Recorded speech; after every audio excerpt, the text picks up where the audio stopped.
है प्रचंड, बोले मस्तकों के झुंड, आज जंग की घड़ी की तुम गुहार लो। सबसे पहला इंपॉर्टेंट क्वेश्चन क्या है मेरे प्यारे बच्चों? तो पहला क्वेश्चन है, दाढ़ी बनाने में किस प्रकार के दर्पण का उपयोग किया जाता है? तो ऑप्शन है अवतल, ऑप्शन बी है उत्तल एवं समतल, या फिर ऑप्शन सी है समतल, या फिर डी है ए और बी दोनों। ठीक है, तो इसका जो सही उत्तर हो जाएगा बच्चों अवतल दर्पण। ठीक है, दाढ़ी बनाने समय जब आप बाल कटवाने जाते हो, दाढ़ी बनवाने जाते हो, तो जब दर्पण लगा होता है, मिरर आगे लगा होता है, वो कौन सा दर्पण होता है? तो वो अवतल दर्पण होता है। ठीक है, तो यहाँ पे बच्चों आप लोग एग्जाम में हम बहुत बार देखें कि दाढ़ी बनाने के जगह में हजामती भी लिखता है। ठीक है, तो हजामत बनाने समय किस दर्पण का प्रयोग किया जाता है, ये भी सवाल हो सकता है। ठीक है, तो कंफ्यूज होना नहीं है। चलिए क्वेश्चन नंबर 2 में हम लोग बढ़ते हैं। क्या लिखा हुआ है? निम्नांकित में से कौन सा पदार्थ लेंस के लिए प्रयुक्त नहीं किया जा सकता है? ठीक है, तो किससे लेंस नहीं बन सकता है? तो जल, हाँ ये जल जो है लेंस के लिए प्रयुक्त हो सकता है, कांच भी हो सकता है, प्लास्टिक भी हो सकता है, लेकिन मिट्टी जो है ना मेरे प्यारे बच्चों, मिट्टी है, ये आप लोग का लेंस के लिए प्रयुक्त नहीं किया जा सकता है। तो ऑप्शन नंबर डी इसका बिल्कुल राइट हो जाएगा। आगे बढ़ते हम लोग। निर्वात में प्रकाश की चाल, निर्वात में प्रकाश की चाल होती है, ठीक है, तो कितना होता है? 3 × 10⁸ मीटर पर second, 3 × 10⁸ centimetre second, 3 × 10⁸ kilometre second, और इनमें से कोई नहीं। ठीक है, तो इसका जो राइट आंसर हो जाएगा ऑप्शन नंबर ए, 3 × 10⁸ मीटर पर सेकेंड। ठीक है, तो निर्वात में प्रकाश की चाल इतनी होती है। आगे बढ़ते हम लोग अगले सवाल में। प्रवर्तन के नियम से निर्धारित होता है। ठीक है, तो आपतन कोण प्रवर्तन कोण बराबर होता है, आप प्रवर्तन कोण और अपवर्तन कोण बराबर होता है, आपतन कोण और विचलन कोण बराबर होता है, इनमें से कोई नहीं। ठीक है, तो प्रवर्तन के 2 नियम है बच्चों। ठीक है, प्रकाश का प्रवर्तन का 2 नियम है, जिसमें से आपतन कोण और प्रवर्तन कोण जो होते हैं ये दोनों बराबर होते हैं। ठीक है, ऑप्शन नंबर ए इसका बिल्कुल राइट हो जाएगा। ठीक है, इसको हम थोड़े अच्छे से समझ लेते हैं। जैसे बच्चों यहाँ पे एक समतल कुछ दर्पण है, ठीक है, और इस तरीके से मान लो कि कोई किरण आ रहा है, ठीक है, आपतित किरण इस तरीके से आ रहा है, ठीक है, और यहां से क्या हो रहा है? प्रवर्तित किरण जा रहा है इस तरीके से, ठीक है, और बीच में एक जो होता है वो होता है अभिलंब। क्या होता है? बीच में एक होता है इस तरीके से जो होता है अभिलंब। ठीक है, और इससे जो एक बना कोण और इससे एक बना कोण, ठीक है, एक को हम लोग बोलते हैं आई और एक को आर, दोनों जो होता है ना इक्वल होता है। मतलब आपतन कोण ये वाला कोण और प्रवर्तन कोण मेरे प्यारे बच्चों, प्रवर्तन कोण, ये दोनों जो होते हैं आपस में बराबर होते हैं। ठीक है, तो इस चीज को आप लोग को याद रखना है। क्लियर है? ठीक है, चलो आगे बढ़ते हैं। यहाँ पे आप लोग का ये भी हो सकता है I = R। ठीक है, यानी आपतन कोण और प्रवर्तन कोण दोनों क्या होते हैं? आपस में बराबर होते हैं। आगे देखते हैं हम लोग। प्रकाश की किरणें गमन करती है, ठीक है, तो कैसी, कहाँ गमन करती है? तो सीधी रेखा में, टेढ़ी रेखा में, किसी भी दिशा में, इनमें से कोई नहीं। तो ये सीधी रेखा में गमन करती है बच्चों, ऑप्शन नंबर ए इसका राइट हो जाएगा। किसी माध्यम से अपवर्तनांक का मान होता है, ठीक है, किसी माध्यम से अपवर्तनांक का मान कितना होता है? sin I बटा sin R, sin R बटा sin I, sin I into sin R, और sin R into sin R। ठीक है, तो इसका जो राइट आंसर हो जाएगा बच्चों option number A, sin I बटा sin R। ठीक है, चलो आगे बढ़ते हम लोग। प्रकाश के अपवर्तन के कितने नियम हैं? ठीक है, तो प्रकाश के अपवर्तन के जो नियम है बच्चों वो 2 नियम हैं। ठीक है, याद रखना, प्रकाश के अपवर्तन के 2 नियम हैं। ठीक है, और प्रकाश के प्रवर्तन का भी 2 नियम है, ये भी आप लोग को याद रखना है। प्रकाश के प्रवर्तन का भी 2 नियम है और अपवर्तन का भी 2 नियम है। आगे बढ़ते हम लोग। उत्तल दर्पण द्वारा बना प्रतिबिंब सदैव होता है। ठीक है, तो उत्तल दर्पण द्वारा बना प्रतिबिंब कैसा होता है बच्चों? तो ये हमेशा सीधा होता है। ठीक है, सीधा और आभासी होता है, काल्पनिक, जिसको आभासी को हम लोग काल्पनिक कहते हैं। तो उत्तल दर्पण से जो भी बनता है प्रतिबिंब बच्चों, जो छाया बनता है वो आपका सीधा बनता है और आभासी बनता है, ठीक है, काल्पनिक बनता है। लेकिन यही अवतल दर्पण में पूछा तो उल्टा लिखना है, वहाँ वास्तविक और उल्टा। ठीक है, तो याद रखना। चले आगे बढ़ते हैं हम लोग अगले सवाल में। समतल दर्पण द्वारा क्या बनते हैं? ठीक है, तो समतल दर्पण द्वारा क्या बनते हैं बच्चों? ठीक है, आभासी प्रतिबिंब, वास्तविक प्रतिबिंब, ए और बी दोनों, इनमें से कोई नहीं। ठीक है, तो समतल दर्पण द्वारा भी जो बनते हैं बच्चों वो भी आभासी बनता है, ऑप्शन नंबर ए इसका राइट हो जाएगा। ठीक है, मैं एक बार लिख देता हूं, आप लोग को थोड़ा सा क्लियर हो जाएगा। ठीक है, देखो यहाँ पे सबसे पहले हम लिखते हैं उत्तल दर्पण का। जब भी उत्तल दर्पण पूछा, ठीक है, याद रखना, उत्तल दर्पण पूछा तो इसमें क्या क्या बनेगा? आभासी बनेगा। ठीक है, याद रखना। ठीक है, आभासी और सीधा बनेगा। ठीक है, आभासी और सीधा। ठीक है, और यही चीज पूछ दिया कि अवतल, अवतल, अवतल पूछा तो यहां पे बनेगा जो बच्चों आभासी नहीं, यहां पे आपका बनेगा वास्तविक। ठीक है, वास्तविक। आभासी को हम लोग काल्पनिक भी कहते हैं, याद रखना, ठीक है। वास्तविक और क्या बनेगा, वास्तविक और यहाँ पे उल्टा बनेगा, ठीक है। तो दोनों चीज़ को आप स्क्रीनशॉट ले लो, ठीक है, याद रखना, ठीक है। उत्तल दर्पण में आभासी और सीधा मतलब काल्पनिक और सीधा, और अवतल में वास्तविक और उल्टा, ठीक है। और समतल में भी सेम इसी तरीके से उत्तल वाला काम होगा, ठीक है, आभासी का प्रतिबिंब बनता है, ठीक है। आगे बढ़ते हैं हम लोग 10 नंबर सवाल में। एक गोलीय दर्पण की वक्रता त्रिज्या 40 सेंटीमीटर है, तो इसकी फोकस दूरी होगी, ठीक है।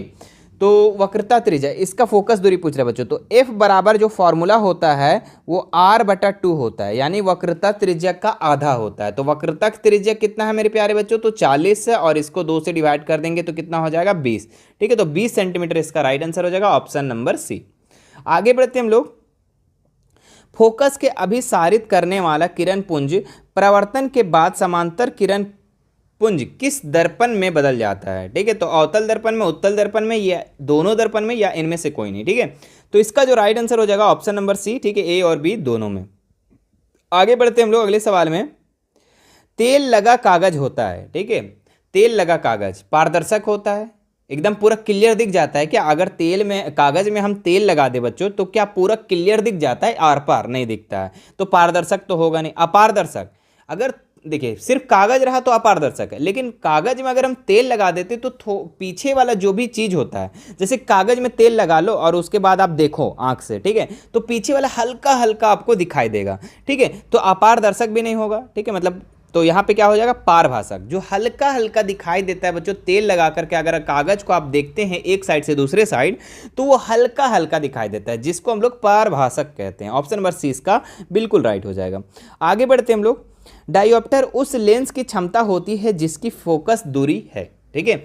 तो डायोप्टर, सबसे पहले तो आपको जान लेना है कि लेंस का एसआई मात्रक डायोप्टर होता है, ठीक है, ये याद रख लेना, ठीक है। बाकी यहाँ पे पूछ रहा है कि डायोप्टर उस लेंस की क्षमता जिसकी फोकस दूरी, जिसकी फोकस दूरी बच्चों अगर 1 मीटर है, ठीक है, जिसकी फोकस दूरी अगर 1 मीटर है तो उसका जो लेंस की क्षमता होगा वह 1 डायोप्टर होगा, ठीक है। तो ये भी याद रखना है, तो 1 मीटर इसका राइट आंसर हो जाएगा। यदि आपतन कोण I और प्रवर्तन कोण R हो तो क्या होगा? अभी हमने जस्ट बताया कि आपतन कोण और प्रवर्तन कोण हमेशा ऑलवेज बराबर होता है, ठीक है। तो ऑप्शन नंबर ए इसका बिल्कुल राइट हो जाएगा। आगे देखते हैं हम लोग अगले सवाल में।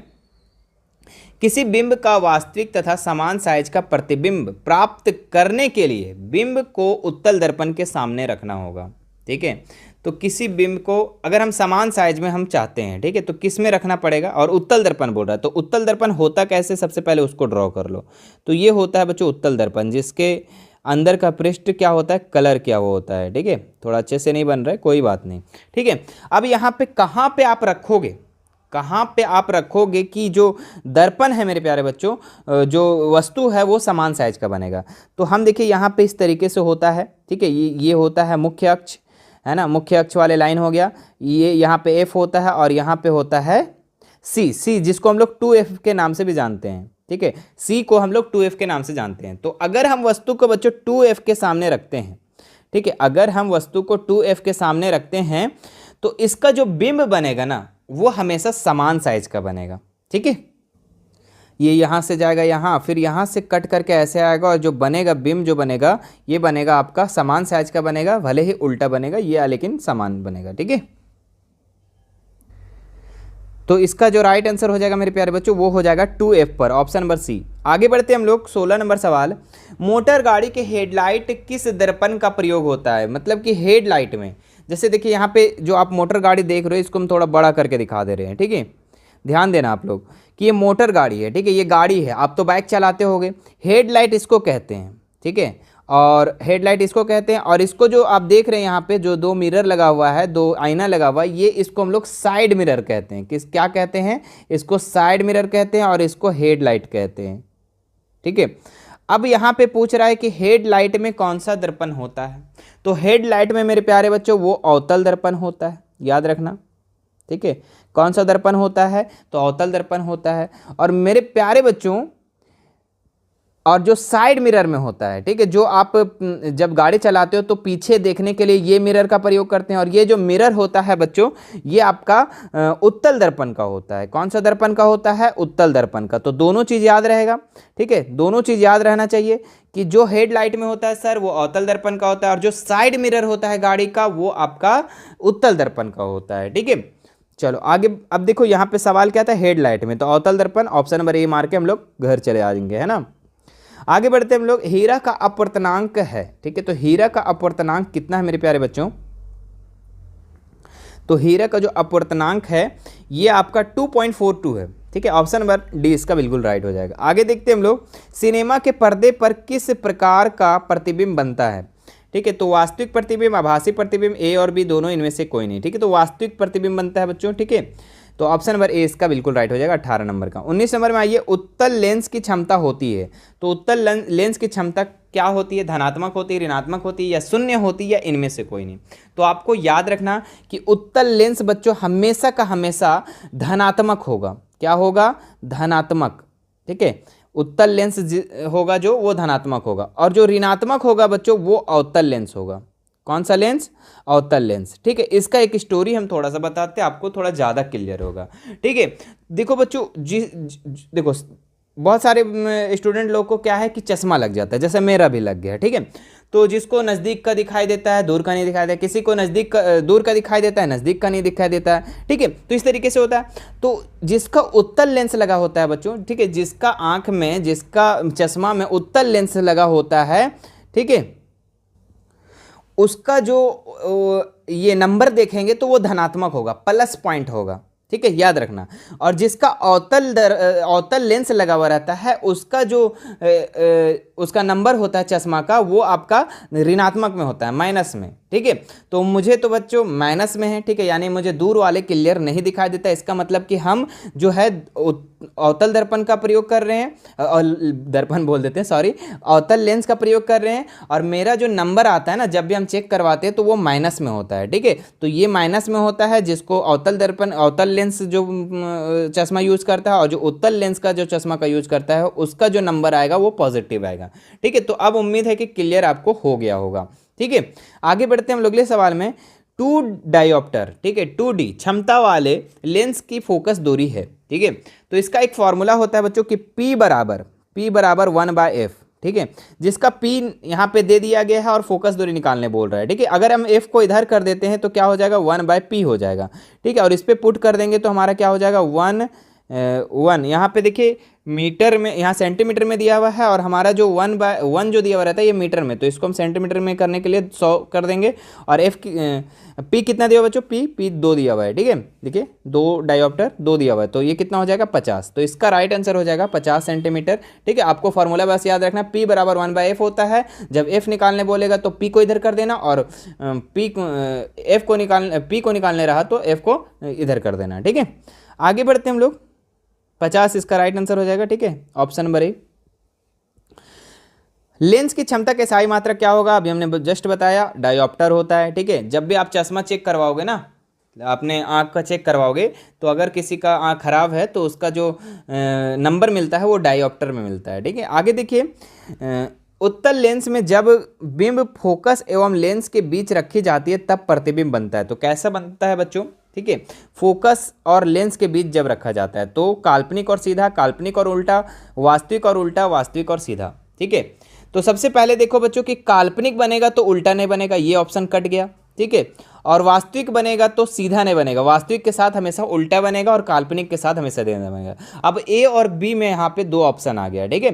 तो इसका जो राइट आंसर हो जाएगा बच्चों ए नंबर, ठीक है, काल्पनिक और सीधा, ठीक है। आप लोगों को हमने पहले बताया उत्तल लेंस में जो भी बिंब बनता है लगभग का लगभग आपका काल्पनिक बनता है, आभासी बनता है, आभासी, और उसके साथ क्या होता है? सीधा होता है, ठीक है। तो ऑप्शन कटिंग करना सीख गए हैं कि कैसे ऑप्शन कटता है, ठीक है। काल्पनिक के साथ कभी उल्टा नहीं लगेगा, काल्पनिक के साथ हमेशा सीधा लगेगा, वास्तविक के साथ हमेशा उल्टा लगेगा, कभी सीधा नहीं लगेगा, ठीक है।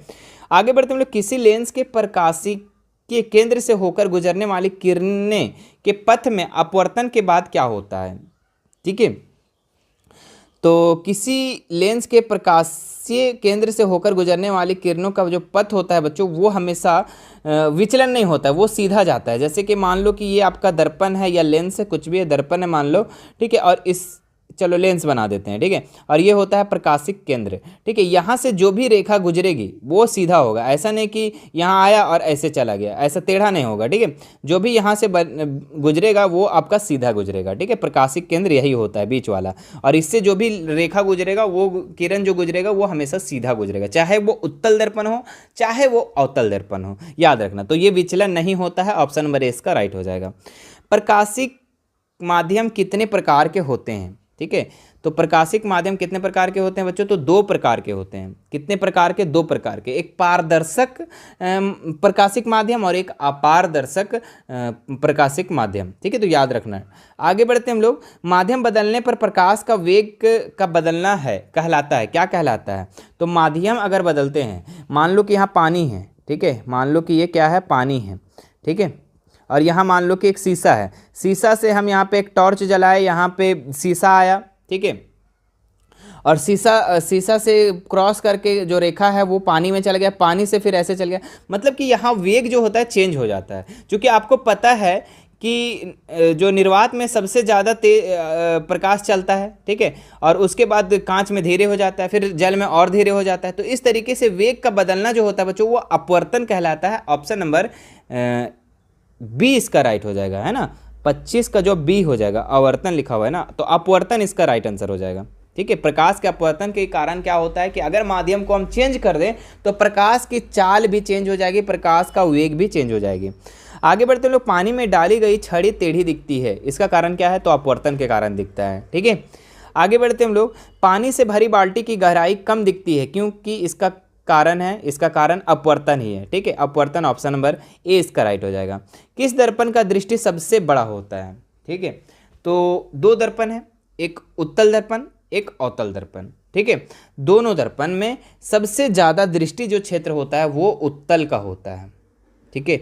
शुरू में ही बताए थे बच्चों आप लोग को कि जो गाड़ी के साइड मिरर में होता है, जो गाड़ी होता है, गाड़ी के जो साइड मिरर में जो दर्पण होता है वो उत्तल दर्पण होता है, और वो दृष्टि क्षेत्र लेता है। क्यों, क्योंकि देखो उतना बड़ा बड़ा बस जो आता है, मान लो कि आप गाड़ी चला रहे हो, ठीक है, बैठ के गाड़ी चला रहे हो और ये साइड मिरर है, तो गाड़ी चला रहे हो बच्चों, तो ये जो साइड मिरर से आप जो देख रहे हो वो कितना बड़ा बस जो है एक छोटा सा मिरर में समा जाता है, इसलिए इसका जो क्षेत्र होता है ना वो काफ़ी बड़ा होता है, ठीक है। मतलब छोटा सा, इतना छोटा तो मिरर ही रहता है जी, साइड मिरर आपके जो बगल में मिरर होता है, गाड़ी का बगल में मिरर, वो तो छोटा ही होता है, और कितना बड़ा बड़ा बस को अपने अंदर कब्जा करके दिखाता है ना, मतलब अपने अंदर को दिखाता है, ठीक है। तो इसका कौन सा आंसर हो जाएगा, उत्तल दर्पण, ऑप्शन नंबर सी इसका राइट हो जाएगा। सोलर कुकर का में प्रयोग किए जाते हैं, तो ये सोलर कुकर में बच्चों अवतल दर्पण का प्रयोग होता है, ऑप्शन नंबर ए इसका राइट हो जाएगा। निम्नलिखित में से प्रकाशिक माध्यम कौन है, ठीक है, तो लकड़ी नहीं, ये तो नहीं है, शीशा, हाँ सर ये है, तो ऑप्शन नंबर बी इसका राइट हो जाएगा। लोहा नहीं है, तांबा नहीं है, लेकिन शीशा जो है ये प्रकाशिक माध्यम है, ठीक है, एक साइड से दूसरे साइड पार हो सकता है। गोलीय दर्पण की फोकस दूरी उसकी वक्रता त्रिज्या की क्या होती है, ठीक है, तो गोलीय दर्पण की फोकस दूरी मतलब एफ और आर दोनों का संबंध क्या है मेरे प्यारे बच्चों, तो जो आर का आधा जो होता है वो एफ होता है, आर का आधा होता है। फोकस दूरी उसकी वक्रता त्रिज्या की क्या होती है, आधी होती है। चूंकि हमें फॉर्मूला पता है कि एफ बराबर होता है r/2, यानी कि जो फोकस दूरी है वो त्रिज्या का आधा होता है, ठीक है। तो ऑप्शन नंबर ए इसका बिल्कुल राइट हो जाएगा, ठीक है। हाँ, इसका सवाल थोड़ा सा चेंज हो जाता है कि वक्रता त्रिज्या जो है वो फोकस दूरी का कितना होता है, तो वो दुगुना होता है ना, r बराबर 2f, ठीक है। तो ये याद रखना आप लोग। आगे बढ़ते हैं हम लोग 32 नंबर सवाल।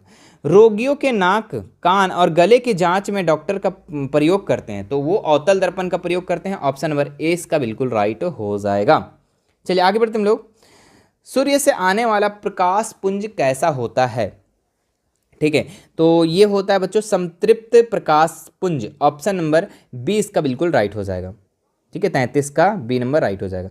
आगे बढ़ते हम लोग। विरल माध्यम में प्रकाश की चाल सघन माध्यम की अपेक्षा कैसी होती है, तो विरल माध्यम से अगर सघन माध्यम में प्रकाश जाता है बच्चों तो उसकी जो चाल है, ठीक है, विरल माध्यम में जो चाल है ज़्यादा होता है सघन माध्यम की अपेक्षा, ठीक है, तो ज़्यादा होता है इसका मतलब अधिक हो जाएगा। ठीक है, अधिक होती है, ऑप्शन नंबर 20 का बिल्कुल राइट हो जाएगा। ठीक है, आगे बढ़ते हैं लोग। आधुनिक क्वांटम सिद्धांत के आधार पर प्रकाश को क्या माना गया है? तरंग माना गया है, कण माना गया है, या ए और बी दोनों, या इनमें से कोई नहीं? तो बच्चों आधुनिक क्वांटम सिद्धांत के आधार पर प्रकाश को तरंग और कण दोनों माना गया है, ऑप्शन नंबर 30 का बिल्कुल राइट हो जाएगा। आगे बढ़ते हैं हम लोग। विरल माध्यम से सघन माध्यम में गमन करने वाली प्रकाश की किरणें धीमी हो जाती है। ठीक है, अतः इसका झुकाव किधर होता है बच्चों? ठीक है, विरल माध्यम से सघन माध्यम में करने वाली प्रकाश की किरणें धीमी हो जाती है, तो इसका जो झुकाव होता है बच्चों ये होता है अभिलंब की ओर इसका झुकाव होता है, ऑप्शन नंबर सी इसका बिल्कुल राइट हो जाएगा।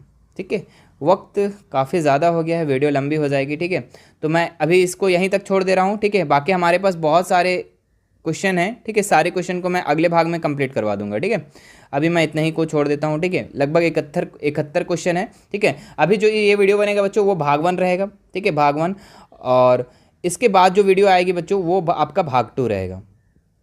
ठीक है, तो आप भाग 2 भी ज़रूर देखना। ठीक है, भाग 2 को देखने के लिए, ठीक है, समय पर आपके पास नोटिफिकेशन आने के लिए अगर हमारे चैनल को सब्सक्राइब नहीं किए हैं तो सब्सक्राइब करके घंटी ज़रूर दबा देना। ठीक है, आप सब्सक्राइब जैसे करोगे तो वहाँ पे घंटी का ऑप्शन आएगा। ठीक है, वही को आपको उसमें क्लिक कर देना है।